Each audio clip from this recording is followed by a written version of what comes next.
Hi, I'm Adam from the Battleram blog. And I'm AJ from FOR ETERNIA, and welcome to the war. Welcome to the battle for Eternia.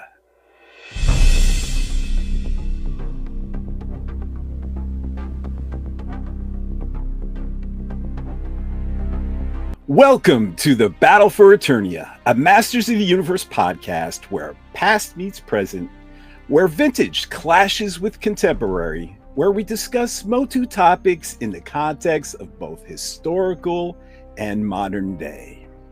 Now, back in February, fans were surprised to learn that some major historical pieces of Masters of the Universe artwork would be going up for auction starting May 9th. Illustrated by the late legendary Mark Taylor, who is considered to be, at the very least, the aesthetic father of He-Man and the Masters of the Universe. These 9 pieces of conceptual art was instrumental in the development and creation of the core Masters of the Universe characters. And in today's episode, we will be discussing the art going up for auction, examine them piece by piece, compare them to some of the contemporary Masterverse New Attorneyia action figures to see if they were possibly influenced by these works, and then finally discuss if we are personally bidding on any of this art and what we would like to ultimately see happen to this collection. And if that wasn't fun enough, today we are having a guest join in on the conversation. Adam, do you hear that? Who is knocking at the drawbridge of Castle Grayskull? I command the drawbridge. Open! Today we've got a celebrity guest here, a good friend of mine, Jukka Issakainen. Jukka, welcome to the show, sir. Thanks for having me. Jukka has a stellar resume. He's been a mega fan, right, for a very long time. A historian. He's been published in his fandom. You want to just go over your bio really quick? My name is Jukka. I hail from Finland. Been a HeMan and She-Ra fan ever since I was a kid, since the 80s. Been also part of the online community for well over 24 years now. I've also just been very lucky to be part of some official projects for Masters of the Universe in writing for Dark Horse books. Also got to do the 2002 Finnish dubbed voice for Captain Miro, which was fun when I was a wee lad. And just on board games for Archon Studios, wrote my own unofficial 2002 cartoon guide, and even got to be immortalized as a official Masters of the Universe character in the recent Masters of the Universe Revolution comic from Dark Horse. So I've been in many places and just been very fortunate in so many aspects. And you never know what the next project might be, so sure, maybe we'll see you as an extra in the new movie coming out next year, huh? Well, Attorneyia. So I assume your character is like Isak. Is that how they're pronounced? I mean, it's written in the comic, but you could be Isak in the movie. There you go. if they have a flashback. If you remember, we posted on the ForEternia.com website, they were looking for extras out in London for actually just, it looked like normal people, villagers, and then guys that had muscles, right? And they must have been like royal guards or who knows what else. So Adam, in case there are any listeners out there that are unfamiliar with Mark Taylor, do you want to give them a brief rundown who Mark Taylor was in the context of Masters of the Universe, before we start looking at this art up for auction? Yeah, so Mark started out as a packaging designer at Mattel in the 70s. He had a lot of free time just because the Mattel's he drew a lot faster than Mattel's kind of work pace was. So he would end up just kind of doodling or drawing at his desk a character that he'd been working on for years called Torak. So basically, he had all these fantasy drawings on his cubicle wall.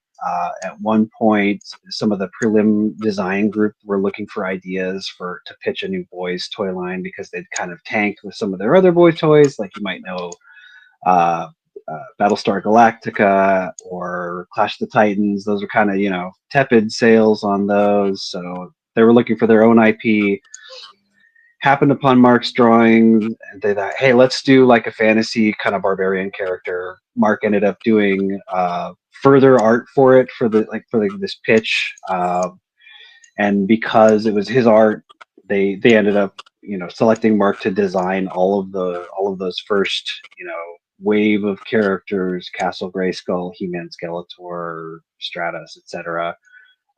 So he was instrumental to designing those first year, and even a couple of characters in the second wave. When did he pass away? Was it 2 years ago? Yeah, it was like 2022, I think. 2022. Yeah. And you were fortunately able to interview him a couple of years before that, I think, right? Yeah, several years, like early on in my blog, like 2016. So just a year after I started, I interviewed him. But then I kind of kept in touch with his wife, Rebecca. She was kind of the face of online interactions, or she was kind of a go-between between fans and Mark. So I chat with her sometimes, ask her questions, follow up little things that fans wanted to know. But yeah, it was a lot of fans really felt it when he passed away. And I remember on your blog, I didn't realize it was 2016. Wow. I have no concept of time. But I remember on your blog also there was I saw a picture of Jukka, like a lot younger, with Mark. I think it was at a German MOTU convention or something. The Grayskull convention in Germany. I was asked to have a panel there, and Mark was attending. I think it was in 2013, and got to meet him and his wife Rebecca. They're both just awesome, and been chatting up with Rebecca ever since, and just it was a blast to meet both of them and hear all the stories that they told. Like everyone was so nice at the convention. And his wife Rebecca also did some stuff in MOTU. The stickers in Castle Grayskull. Right? Yeah. Castle Grayskull stickers, Battle Ram stickers, I think Wind Raider stickers too, maybe. I'm not sure. I definitely Battle Ram and Castle Grayskull.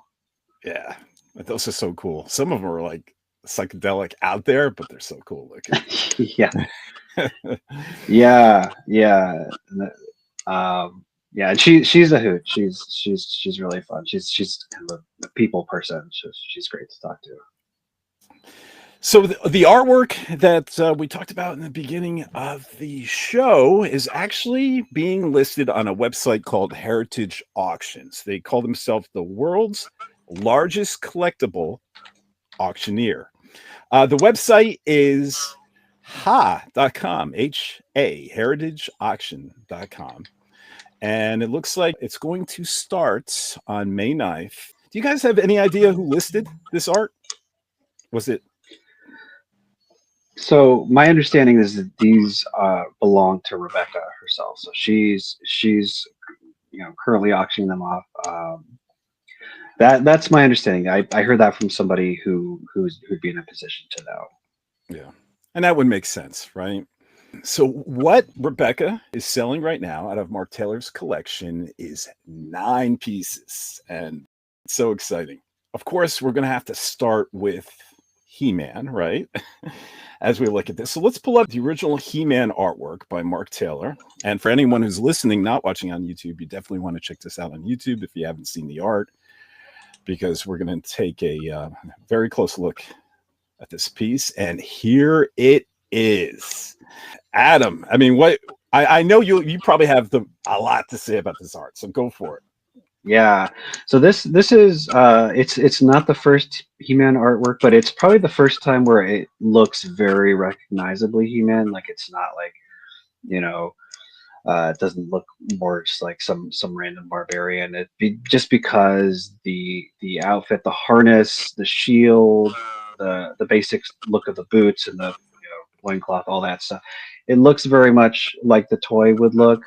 The colors aren't quite there yet. He hasn't finalized the colors, and obviously the big thing that's going to stick out to people is the helmet with the horns, sort of that pseudo Viking look. Of course, Vikings didn't actually have helmets with horns. That's kind of an invention of the modern age. I heard that. Yeah. But they look cool, so why not, right? I mean, this has got to be like the holy grail art piece for a lot of people, right, guys? I mean, if if you want one, would this be it? Pretty much, yeah. I mean, like I could see people like either gravitating to this or to Skeletor, which we'll get to later. But if you had this in your collection, I mean, that's bragging rights for the rest of your life, right? Jukka, what are your thoughts, buddy? I mean, it's an awesome piece, and you have the sword, the little dagger in the boot, and also I was just looking at the harness and with the red squares that you'll notice they go seemingly behind to the back. So when you have the first mini comics with Alfredo Alcala's work, and you have the back view of He-Man, he added like extra red squares. So I mean, I think this is very likely something that was just looking at the concept artwork and figuring that okay, they must go all the way to the back, even if the final toy would have just 3 on each side. It's a brilliant piece of art. I have to ask you guys, forget about the historical context. What would you rate better, the design of the actual finished vintage figure or this art? Because sometimes with concept art, with anything, with movies, with anything, that sometimes a lot of people end up preferring the art over the finished product. And the same thing with action figures. But sometimes you actually prefer the finished product. So this is no insult to the figure or to the art itself, but looking at this He-Man design, what do you guys think? Do you prefer this actual design or how the vintage figure turned out? That's a good question. I like a lot of the details on this. Just the fact that the extra boot knife, I kind of just dig the extra, because we didn't get this level of paint detail on the actual figure. Yeah, I will say the vintage figure's face, though, the head sculpt is so good. It's like and I think if you asked Mark, he would say that that was sculpted by Tony Guerrero. Tony was a genius, and he always said that Tony elevated his work beyond, he took it a step above what he was able to do. And I think for that face, that Tony sculpted, I think that's the case. Yeah, I have to agree. I think overall, I prefer the vintage figure. I prefer the mass of the vintage figure. I mean, he's definitely a muscle guy, but he's more lanky. He's kind of like the Masterverse figures, right? Where they have a little more lanky look to them. If you look at the actual vintage figure, that thing he's stacked. He's built, he's massive and visually appealing, even though this probably makes more logical sense in an anatomy perspective. I think I just prefer the vintage figures massive size. And you know what? I like He-Man without the helmet. Overall, I'm happy we got a He-Man without the quote unquote Viking helmet. Yeah. Although I'd love to see, like in Origins, a helmet like this, like a head like this for Origins, just as an option. Yeah, that would be cool. What do you think, Jukka? What do you prefer? I'm with Adam. That is a good question. Looking at the artwork, I mean, the proportions and everything is not made a, how do you say, toy-esque. So you don't have like the battle stance that the actual figures would end up with. But I'm leaning on the final figure because there are some things and details I like in the actual concept art, but also just maybe like the harness, the lower parts, they look like they're a bit hanging there. So I do like how it ended up on the toy itself. Also, I'm just a fan of the Final Figures belt with the rounded parts. This more rectangular belt buckle and everything, it looks more alien to me somehow. Not sure if that's a good way to describe it, but I'm so used to the final toy version. Oh, I can understand that. All right, now in 2022, the new Eternia Masterverse figure was released. It was called HE-MAN, but it was quote unquote, it was marketed as a Viking figure. And for anyone who isn't aware, Masterverse was a action figure line, a 7-inch action figure line that came out in 2021. It started with Masters of the Universe Revelation action figures, but it's since expanded into other categories of figures. And one of them is New Eternia. And the idea behind New Eternia is they would create figures that are original designs, but inspired by classic concepts. So before we move off this He-Man art, we wanted to pull up the New Eternia 2022 He-Man Viking figure. Here we go. And see what, if anything, was really inspired by this art. I don't know. What do you guys think? I mean, yeah, there's a few elements. The boot knife for sure. The helmet is more based on that Tony Guerrero prototype. yeah, it is. Actually, I think it's spot on with the gems, right? With the blue and the red and the red. Yep. You're right. You're right. The loincloth, though, that's amalgamation of things. Yeah. It's all mix and match. I don't know if you have the Torak art, but we could show it later. But there was the earlier Mark concept, like pre-He-Man, his Torak character. He kind of had that loincloth where it's more of like a cloth rather than like a furry thing. So I think that's what that's referring to there too.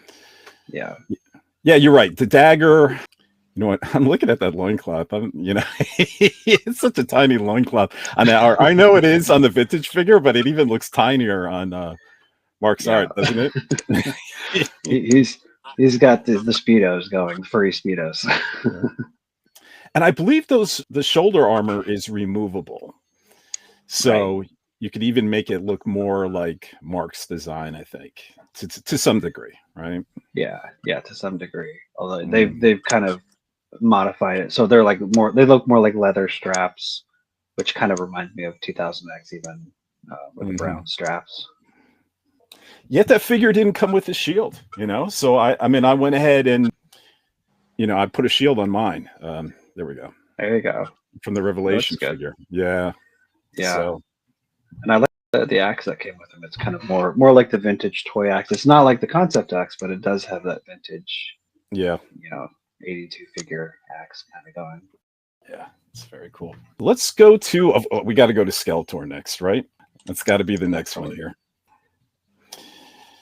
Okay, so here is Mark's Skeletor design. Yeah, this is amazing, and we had seen this. I remember just in terms of fandom, we had seen the black and white version of this for I don't know, maybe 15 years ago, maybe 18 years ago. But like when we first saw the colors, it made so much sense because you can see the painted bat wing on his chest and the yellow bits on his shin guards.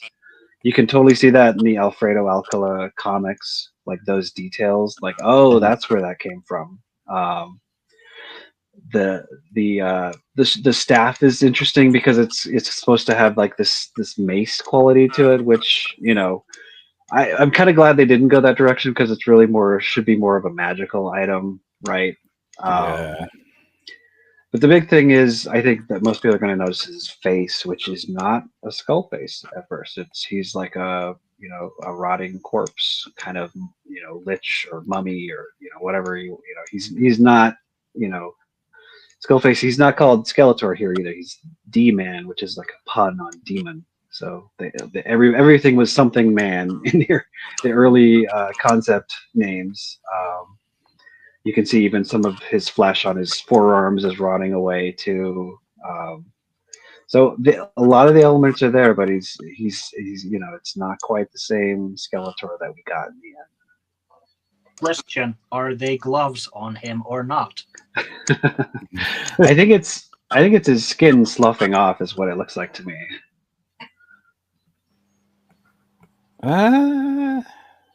Then he has something on his forearm. Then I think. Yeah, I think that's like literally his skin is falling off of his forearm. But that's my interpretation. I could be wrong. I 100% agree with you regarding the Havoc stack. It reminds me of what Man at Arms, right? The concept art also had that sort of flail kind of thing. I agree. It should be more magical. But I do like the profile design of it, you know, where you see through the mouth here. It's really cool. Yeah, it's very interesting. Yeah. I'm not a fan of the mummy face, though. Yeah, well, let's do it again, guys. So, vintage figure or this art? I imagine all three of us probably preferred the vintage figure design versus this concept art. That's a final product. For me, it's a mix. Like I like the costume better on this guy. Like his chest armor is more substantial. Where the vintage one, it's like a half. Like it kind of stopped like halfway at the shoulders. So I like the details on this one, but just give him a skull face and then he's perfect. Yeah, maybe that's what I'm fixated on this. But I'm not a big fan of the bird motif here. The bird, yeah. So, yeah. The bird is very protruding.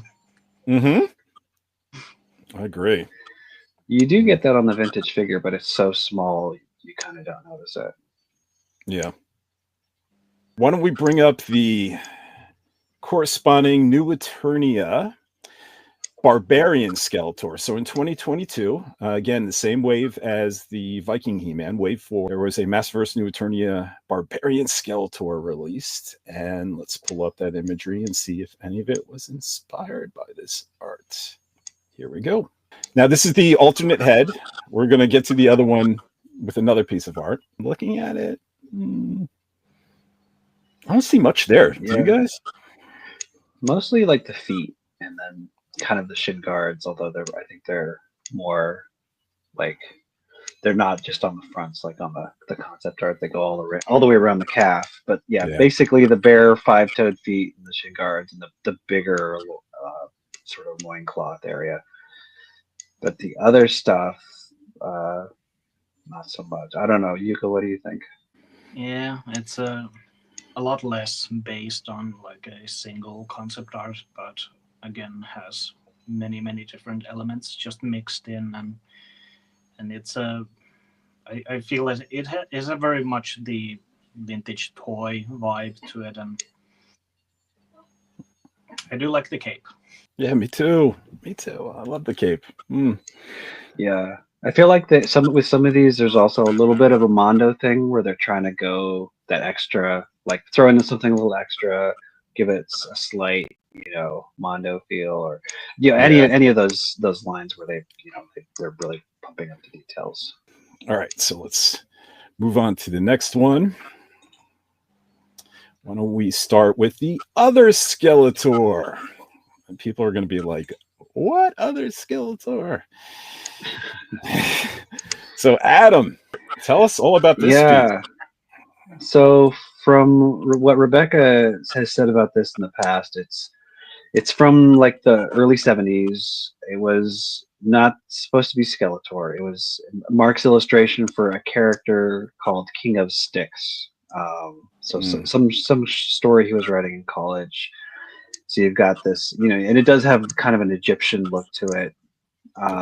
But you can, So this is if you're looking at this and like, oh, this is Skeletor. It's not really Skeletor, but Mark, just like with Torak, he kind of brought that in and made some changes. It became He-Man. This is another character he brought in, made some changes, and then redesigned it. It kind of became Skeletor.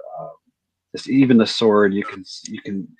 There's a like even it's kind of mysterious. There's an Earl Norham piece from one of the Golden Books where Skeletor has this sword.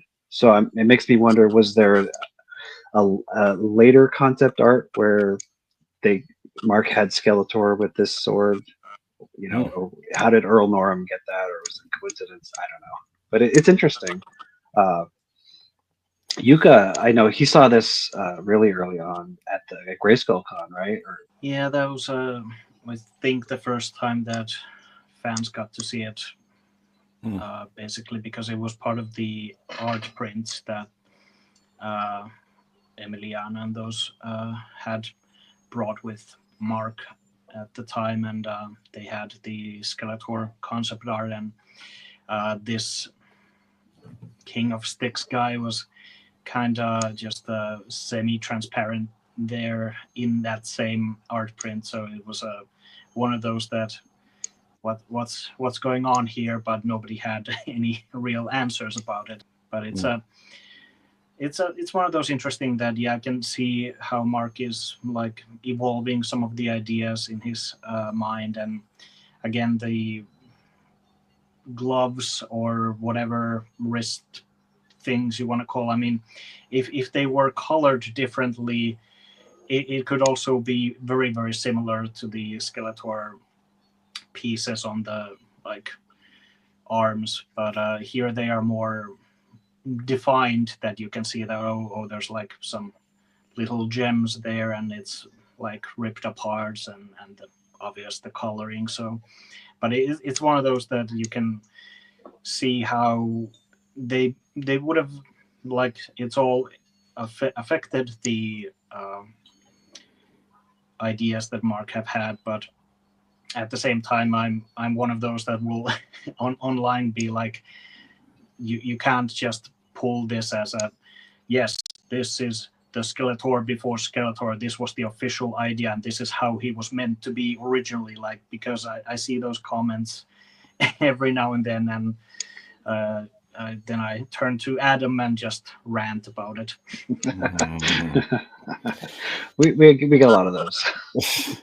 Well, you know, in regards to your impression of the previous one, that it was rotted flesh, this kind of supports the idea that it's tattered clothing, rotted clothing coming off his forearms, right? This one definitely, for sure. Yeah, but now that I look at the other one in context of this one, I'm starting to think it's free to interpretation, but I'm starting to think maybe it was choose your own adventure. Yeah, it's interesting. Styx. There were Styx in Hyboria. If you guys are familiar with Conan at all, you know, Conan the Barbarian. Styx was an area, and a river was named after Styx. So I wonder if this was, look, the Barbarian, right? I mean, Conan was it, especially in the 1970s. This one was done in 1971, right, Adam? Yeah, something like that. Yeah. You know, I mean, Conan was everything, was huge in the 1970s. I mean, if you guys, you guys probably know, Conan had 3 Marvel books. They had the Conan the Barbarian comic book. They had Savage Sword of Conan, and then they started in late 1979 King Conan. Imagine having 3 comic books. That's like Spider-Man level. Incredible Hulk in those years only had 1 comic book. I mean, he was huge back then. So I wonder if the word, you know, Styx was a inspired by the world of Hyboria. You know, it's possible. It could be. I know Mark was a comic book reader. He also liked Prince Valiant a lot. He's big into Prince Valiant. So I'm not super familiar with those comments either, but you know, definitely could have come from Conan. Yeah, I mean, Conan is prehistory as well. I mean, it was the idea that before the rise and fall of Atlantis, right? That, you know, because his He-Man concept was also prehistory, right? It was sort of like Cro-Magnon and. Yeah, so they're very similar. So, and how could you not be, especially in an artist in the 70s? I think if you were doing fantasy, everyone was inspired by Conan. Yeah, for sure. All right, so why don't we bring up the Skeletor figure again, the new Eternia Barbarian Skeletor from 2022, but we're going to use the alternate head here and see if this was inspired at all by this artwork. So what do you guys see? Maybe the sword. Actually, I don't have a good shot of the sword, but looking at the sword, it does have that arch to it. Yeah, the sword definitely. What I think they've done with his helmet is they've just worked in some of the shapes from the crown like the tiara or crown or whatever, they're in the helmet. It's not like a 1-to-1 thing. And then I think they've worked in like the Demo Man beard slightly, Yeah, just a little bit in there. It's just a hodgepodge, I think, of different sources. Should we get Adam started about Demo Man? How many hours do we have? I heard that Demo Man was the first Skeletor. Right. I guess, Adam, can you sum it up in 60 seconds or less? Yeah, so Demo Man, he was not related to Skeletor. The one thing they have in common, though, is a very similar sword to this, not Skeletor, but King of Styx. That had kind of the same sword, but it was totally unrelated character, possibly even for the Conan line. We don't know that for sure. It's not labeled, but Mark was also working on Conan for Mattel. Mattel was going to do Conan. Could have been a villain for that line, but definitely wasn't Skeletor.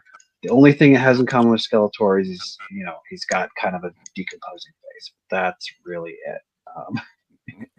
It's a long running fan myth that hopefully has been debunked by now. It's basically at least 2 sketches by Mark that seem to be more that they were not meant for Masters line at all, but certain ex-brand manager found them and has basically implemented them into the line and thus sort of obscured some of the history that was actually designated to those pieces. But I will say that the Demo Man sketch might have been closer to the inspiration used with New Eternia stuff in that regard, because Mattel did feature those artworks in the Dark Horse art book in 2015. So, but this sketch here is not.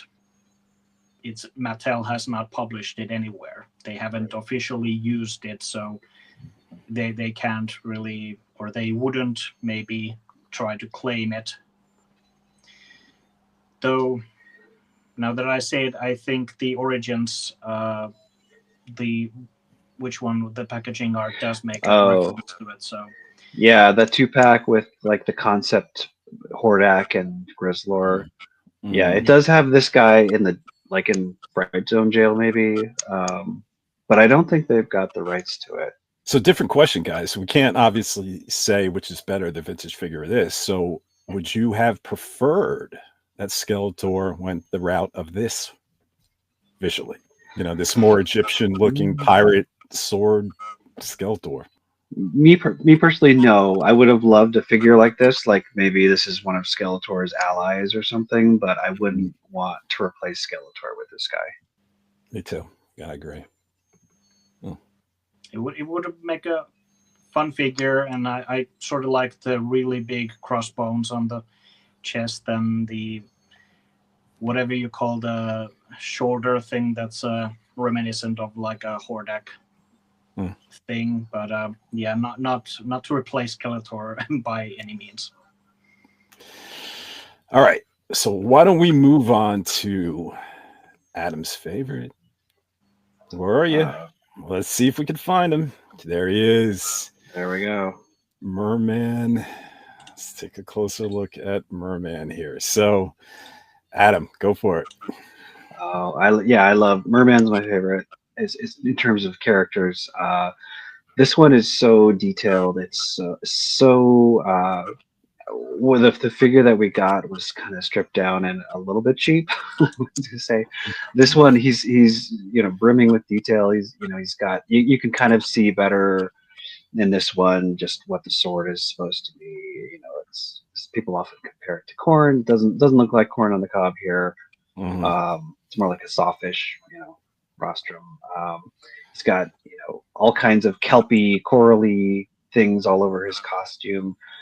It's kind of ambiguous colored. Like there's in some early media he looks more blue, and some he's more green. You can kind of see Mark did a lot of shading and lighting elements in these drawings, so you could kind of interpret it either way. I'd say it leans a little bit more blue, a little bit, but there's some green in there. He's got, you know, those unique boots. There's very little parts reuse, so he's kind of, it seems like he's just going for it, like all out, like this is my sea creature character. But it had to be pulled way back just for the part sharing that the line ended up having to do. But yeah, this is probably my favorite piece by Mark. I just love it. Yeah. Seeing the actual prototype of the toy makes just even more sad than what the final figure ended up being. Yeah, I heard the Merman figure, when they play tested it, was the least popular out of all the toys. Yeah. That's what I heard. Yeah, that's what Mark said. Yeah. I love him. I don't know. No, I think yeah. I mean, people who love Merman, they love him. Yeah, and he's so unique looking, and I think when we look at the you know, in Wave 14, New Eternia, the Masterverse New Eternia Merman was released, and this was last year in 2024. I think this one actually came closer to the original Mark Taylor design. You know, you can tell they pulled a lot of inspiration out of that concept. Yeah, there's definitely pieces of it. Like the hanging things around the waist, right? Yeah, hanging things around the waist, the kind of it looks like scaly, you know, kind of loincloth. They've done some unique things with his, you know, with his wrists. Like, I don't know if they're gloves or if it's just this, like, the color of his skin there at his wrists. It's kind of ambiguous because they faded it between the blue, green, and the yellow. But yeah, there's definitely some influence there. Yeah, and even the little antennae, is that the way you pronounce it? Over the eyes, I think. It's not as defined as Mark's art, but it's there. Right. Yeah. It's like you take Mark's art, stylize it, kind of give it a new twist. And in some lighting, it does have that more bluish turquoise kind of feel to it. Even I guess even in these pictures, you can kind of sense a little blue, which is cool, and it has an airbrushed feel to it as well. It does, yeah. All right, so let's pull this out and let's go to the next one here. Let's talk about the Sorceress, if I can. You've made Jukka happy.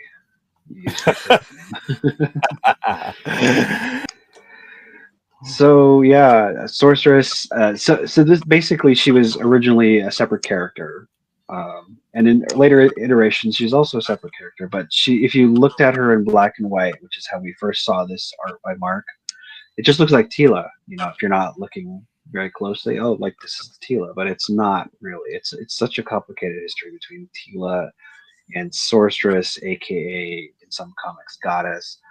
But basically, this is magic-wielding female character that Mark created. She's a sorceress. Potentially, in some statements he's made, it's like she's. I mean, she might play both sides. She might be a changeling. There might be something evil about her. By the way, I love the changeling idea. I wish they went for that. Yeah, really, really cool concept.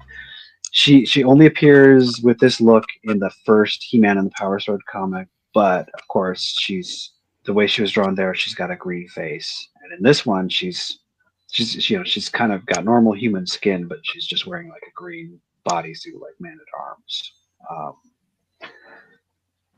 So you think that's just lighting her left arm? Her left arm, yeah, I think that's just lighting and shading. Sometimes Mark's art is a little bit the way he does lighting. It can be easy to misinterpret it, but. Like if you look, basically there's some light source to her left that's giving kind of a brown, you know, or some kind of. You can see that on her the same leg too. At the edge of the leg, there's that brown. I think that's some kind of shading. But she should be wearing like a green bodysuit, basically. It's such cool art. Yeah. And no leaf motif on the outfit. Yeah, you can see like in every Sorceress or Green Goddess or whatever we've gotten, they basically copied the Tila body.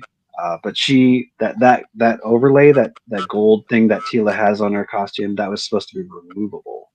So either the female body would have that removable gold overlay, or it'd get the snake armor in the case of Sorceress. So it was supposed to be, this under piece that was a less ornate, so you could kind of mix and match. I have to ask you guys while I'm thinking about it. I remember seeing the original art black and white, and we'd see the little color swatches, right, on the artwork. Mm-hmm. How did these get colored? Are they separate from the black and white ones? Is this something that Mark did later in life, or did he color it at Mattel? Do you know? So most of these would have been colored at Mattel. I think there were a few that he didn't have. Like, I don't think he had the Tila colored version. So there was some art prints of these drawings 10 years ago where he did color a couple that he just didn't have the originals. Okay. But yeah, I think what he did was he did the line. I think Emiliano came in and sort of filled in using the others as example. Right. Yeah. So I think there were basically photocopies. You'd have different photocopies of the original line art, and then you could color. You could mess around with colors on some of them. And I don't know if this was like a photocopy that was colored. Do you have an idea, or is this the original that was colored and there were other photocopies? It really could be either way at this point, unless you actually have the physical thing in your hand and you can better try and see that what the ink lines are or any of the coloring. So I actually never thought to ask about it from Rebecca, but it's could be either way. Shall we move on to the next one, gentlemen? Let's do it. Battle Cat, I think this is another wonderful piece of art, and he just designed the armor, right, Adam? That's correct. Yeah. So basically, Big Jim Cat that already existed. So let's design an armor and helmet to kind of let He-Man sit on it and kind of disguise it so the helmet, it doesn't look quite as obvious that they're just recycling the tooling. Beautiful artwork, beautiful colors. It's so pretty. It came together really well. And it was two horns, right, in front? Isn't it? Yeah. Well. There are two horns. They're kind of fused a little bit. They're brought out a little bit more. Well, yeah. Let me look at mine. Yeah, it's a little bit. They're more separated in the actual toy. Yeah. Also in the artwork, the very front part with the snout. I mean, there's this bulbous portion that I'm not sure if it translated for the vintage helmet, but Battle Cat helmet is one of those the signature thing about Battle Cat, which I really, really like. And I always just really hate it when people make fan art of He-Man, they remember it from their childhood, and then they just add a green tiger with no helmet. And it's what did you do to Battle Cat? Give him his helmet. So let's go out of here and let's go to Beastman. Yeah, it's another great one. So Beastman, this is basically the third generation Beastman. He started out with kind of a bear design. Yeah.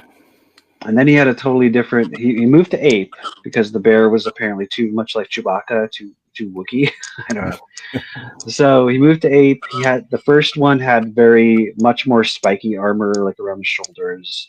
This is kind of the second version of the ape, and it's very classic. And all of the classic Beastman stuff is here. It's just much more detailed than we got on the actual figure. But he looks shaggy and savage. Some of the face coloring is a little more subtle. The toy was a little bit more, obvious white and blue. This one's more kind of some blue around the eyes. Gorgeous piece of artwork. Actually, wasn't he supposed to be a good guy? Wasn't he switched? Wasn't he going to be on He-Man's side? Not that. Well, actually, you know what? In my interview, Mark mentioned some kind of swap there. was that going to happen? I haven't seen other evidence. You know, was that a thing, or did he maybe misremember? I don't know. But I do know at one point, like in the early draft of the comics, Beastman was the main bad guy, and Skeletor was kind of the, you know, or D-Man. He was kind of like second in command. So at one point, Beastman was the guy. He was kind of the main villain. Maybe it was your interview where I read it, or Yeah. heard it. Because Stratos was supposed to be a bad guy and Beastman was supposed to be a good guy, as far as I remember. At least, right. Yeah, that my interview is the only place where Mark said that. So, you know, assuming he remembered it correctly, then yeah, at one point. But it's kind of hard to imagine him being a good guy looking at him anyway. I guess it's one of those things that they just seem to like. They had these different characters, and some of them, like even from the interviews when people, Mark Ellis and those guys talk, they just like, well, this could be a good guy, this could be a bad guy, or this could, oh, let's switch, this is now a bad guy and this is a good guy. So yeah, I mean, so there is a lot of swapping back and forth with characters. I know, like, even in some of the early ads, like JCPenney ads, like it says, you know, Stratos is the winged Sky Baron, and he has a savage henchman, Beastman. So Stratos might be in charge of Beastman, or Merman in the early Don Bluth draft. Merman's a hero. Was he originally intended to be a hero? I don't know, but like there's just, you know, basically how are we going to divide up these characters, and there's a lot of ideas kind of flying back and forth. So characters can be swapped in and out. Mark Taylor talked about the Sorceress, aka Goddess, being maybe a villain, but she's heroic in the actual Alcala mini comic. So it was very fluid in the beginning. It took a little bit of time for it to solidify. You know, in Beastman's original bear look, I could definitely see him being a heroic warrior then. You know, you could see that kind of aesthetic behind He-Man, like I'm the muscle, you know, and right, yeah. Versus the ultimate aesthetic we got from Beastman, which definitely looks like a villain, especially in this concept art. There's no way that is a heroic warrior face, right? Right, yeah. Yeah. So let's pop up this new Eternia figure here. This is the new Eternia Beastman. It was a deluxe figure that actually came with a helmet that you could create that bear look. But in regards to Mark's concept art here, not so much this one, at least. You know what? He did come with basically the bear armor from the earlier bear concept of Beastman, and that was kind of the nod. There is that new Beastman though that's coming out right now, and I think that one's more Power, like the Lords of Power version, right? Even though I don't think it's labeled Lords of Power, but yeah, right. But I mean, I guess the thing is, this Beastman isn't all that dissimilar from the actual toy. It's just got more detail. So I mean, in that sense, yeah. I mean, it's Beastman kind of just looks like classic Beastman with a few extra, like, you know, extra embellishments here, and that's kind of what Mark's species looks like too. Yeah. So you could stepped out for a minute, but we're going to keep going along with this artwork. And the next piece we have here is Stratos, Mark Taylor Stratos, and this is one of my favorites here. So tell us about this one, Adam. Yeah, this one's really interesting. He's got the same body as Beastman, which is, you know, the same monster toes and big claws. But you know, basically, he's created a Birdman character out of that body idea. It is different from what you see in the toy because he's got kind of this feather necklace and this belt, and those kind of wrap around the character. You can see the side view. They connect at the top and bottom of his rocket pack that way, rather than the kind of looks like the suspender straps that the actual toy got. It's coloring. This is again, you know, Mark Taylor's shading being could be easy to misinterpret. Like his chest, he's got like this streak of, you know, kind of tan flesh tone, but the rest, is it uncolored? Is it gray? I'm not 100% sure. So was he originally supposed to be flesh tone? Was he originally supposed to be gray? We know he shows up as kind of flesh tone in those early Alcala mini comics. And was that just maybe, the artist not, being unsure, like, okay, maybe it's supposed to be tan. And I honestly don't know what the intention was, but you could interpret it both ways. Yeah, you definitely can. Look at those eyes. Yeah, that's the other thing. He's not goggles. Those are his eyes. And they're large, so you can see everything. I mean, they're definitely enlarged. And they look fantastic. This is one of my favorite pieces of art. I can see those eyes being a villain in a way. I could. For sure. Yeah.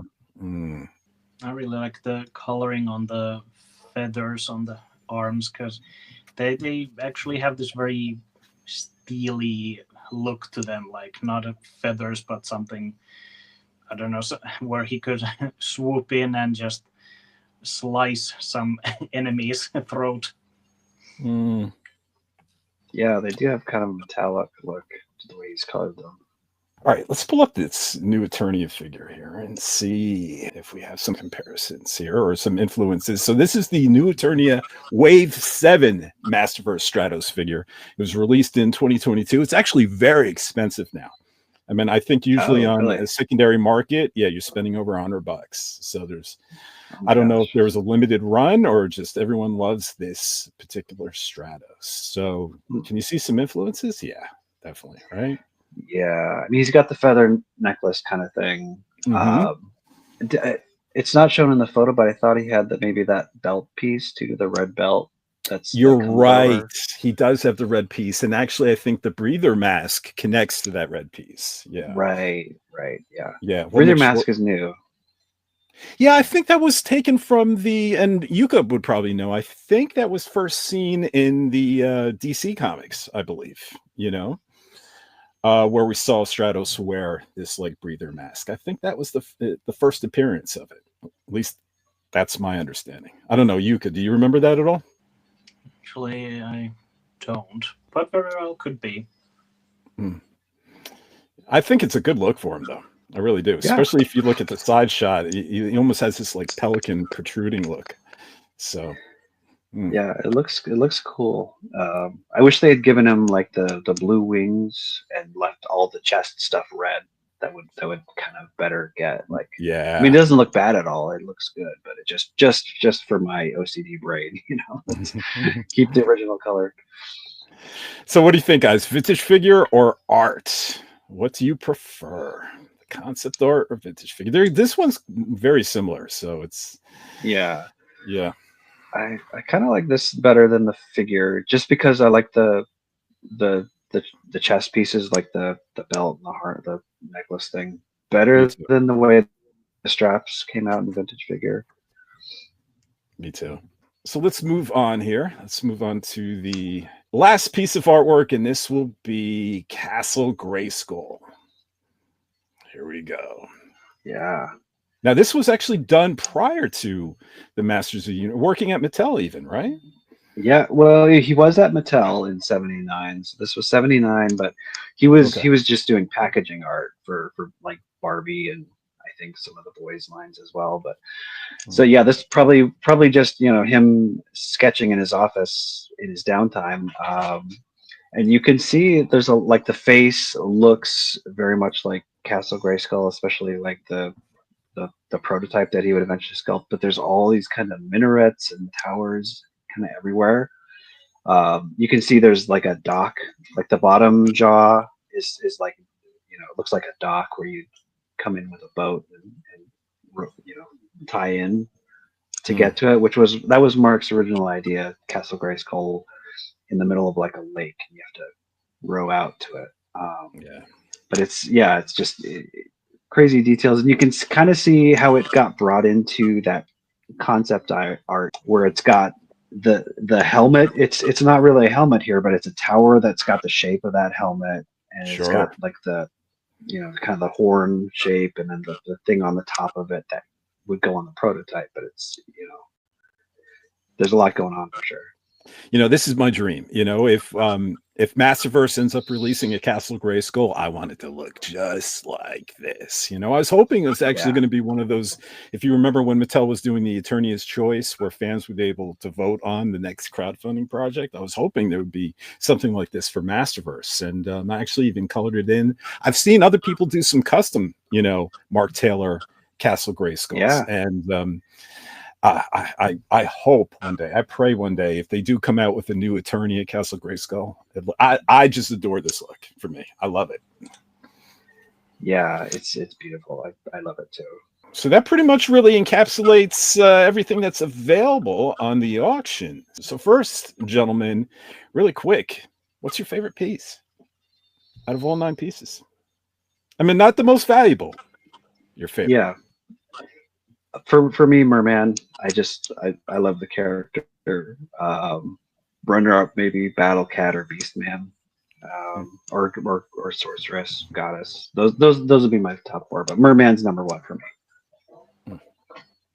What about you, Jukka? Well, the Battle Cat one is very vibrant, and that would be awesome to have on my wall hanging. Yeah, that's pretty. The pick would be between Stratos and Merman, but I think I'm going to go with Merman. I'm going to be Adam's favorite person today. Yeah, that Merman just looks gorgeous. There you go. Looking at the artwork, be honest with you, if I look at it aesthetically, probably one of my least favorite pieces is the most important piece, the He-Man. You know, I'm just not a huge fan of his face, his body dimensions, but of course, that would be the one I would love to own because of the historical, you know, significance to that piece of art. But in regards to just appreciating a piece of art, I think Merman is definitely my favorite. It's such a pretty creature.